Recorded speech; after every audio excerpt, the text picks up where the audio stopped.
शाम को 4 बजे से लेकर 7 बजे के बीच में शंकर और पार्वती के भ्रमण का समय रहता है। मेरे देवादिदेव महादेव और माता पार्वती के भ्रमण का समय, भगवान शंकर पार्वती घूमने को निकले।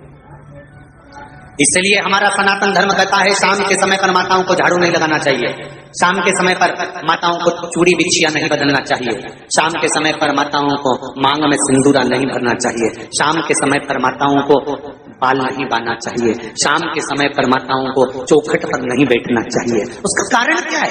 क्योंकि पार्वती जी ने भगवान भोलेनाथ जी से कहा था कि तुम मुझे रोज शाम के समय प्रदोष काल में भ्रमण के लिए लेकर जाते हो, मेरे लिए आज्ञा क्या है? शंकर भगवान ने कहा सुनो पार्वती, मंदिर के अंदर नंदी रहता है, जाने वाला यात्री जब मंदिर में मेरा दर्शन करने आता है तो नंदी के कानों में कहकर जाता है कि शिव जी को मेरे यहाँ लेकर आना।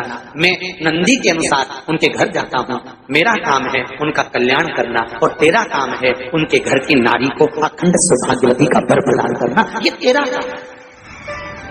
तब पार्वती माता ने कहा अखंड सौभाग्यवती होने का वर मैं तो दे दूंगी, पर उस समय पर माताएं चूड़ी बदल रही होगी, हाथ से चूड़ी निकाल रही होगी तो मैं वर कैसे दे सकती हूँ? मांग भर रही होगी तो मैं वर कैसे दे सकती हूँ? उस समय पर चूड़ी बिछिया बदला जा रहा होगा तो मैं वर कैसे दे सकती हूँ? उस समय पर झाड़ू लग रही होगी तो मैं लक्ष्मी को वहां कैसे भेज सकती हूँ? आप बताओ। तो शंकर भगवान ने कहा प्रदोष का समय एक ऐसा समय होता है, शाम का समय ऐसा होता है जिस समय पर केवल शंकर और पार्वती की आराधना का समय होता है। हम तो कई लोगों से कहते हैं अगर आपके यहाँ संपदा नहीं आ रही है, बहुत मेहनत कर रहे हो, फल नहीं मिल रहा, कहीं नौकरी, कहीं सर्विस या कहीं व्यापार या व्यवसाय में कहीं तकलीफ आ रही है, हम सबसे कहते हैं शाम का समय पकड़ लो, शंकर जी के मंदिर में दिया लगाना प्रारंभ कर दो। शिव मंदिर में अगर दिया नहीं लगा रहे हो तो बेलपत्री के पेड़ के नीचे दिया लगा, बेलपत्री और शंकर जी के मंदिर में दिया नहीं लगा रहा तो शंकर जी के मंदिर के बाहर चौखट पर दिया लगा। इतना भी नहीं कर सकते तो अपने घर के बाहर अपने द्वार पर दिया लगा दो और शंकर जी के नाम का श्री शिवाय नमस्तुभ्यं बोलकर शंकर भगवान को याद कर कर अपनी कामना कर कर बाबा का स्मरण कर कर पंचाक्षर मंत्र नमः शिवाय, षडाक्षर मंत्र ओम नमः शिवाय, द्वादशाक्षर मंत्र ओम नमो भगवते वासुदेवाय, जो मंत्र तुमको याद है उसका स्मरण कर कर लक्ष्मी हो चाहे नारायण हो चाहे राम हो चाहे कृष्ण हो, स्मरण कर कर शाम के समय बाहर दिया लगा दो, दरवाजे के पास लगा दो, कुछ सुनेगा जरूर, आएगा उसका वेलकम जरूर होगा और वो कुछ देकर जरूर जाएगा।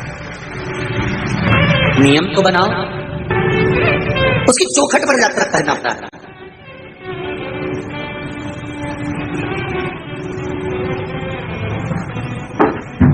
बृहस्पति महाराज ने कहा कि शाम का समय जो प्रदोष का समय होता है उस समय पर इंद्रदेव तुम शंकर जी की आराधना करो, शिव आराधना से शंकर जी जो मार्ग प्रशस्त करेंगे, शिव आराधना से जो शंकर जी कहेंगे वो तुम करना।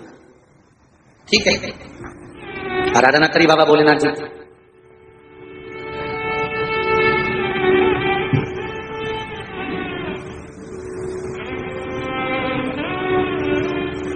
मालूम नहीं था इंद्रदेव को।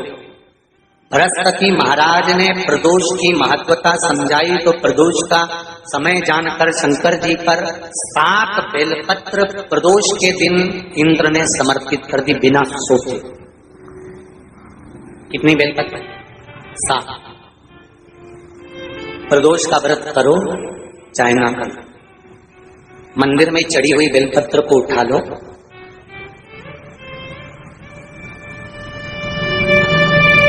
बेलपत्र का ब्रह्म कमल बना लो,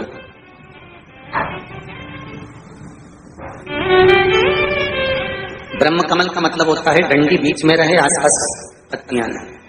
7 पत्ती का ब्रह्म कमल बनाकर, जैसे ये पत्तियां हैं एक जैसी रखी हुई हैं तो इसको फैलाइए, 7 पत्ती को आपस में फैलाकर ब्रह्म कमल बनाए।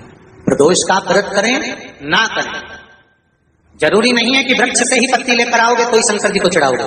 शिव जी पे से चढ़ी हुई उठाकर धोकर ब्रह्म कमल बनाकर बाबा से विनय कर कर, हे प्रभु आज मैं इस काम के लिए जा रहा हूं, बाबा मेरा यह कार्य है, बोलकर श्री शिवाय नमस्तुभ्यं बोलकर शिवलिंग पर समर्पित कर दो।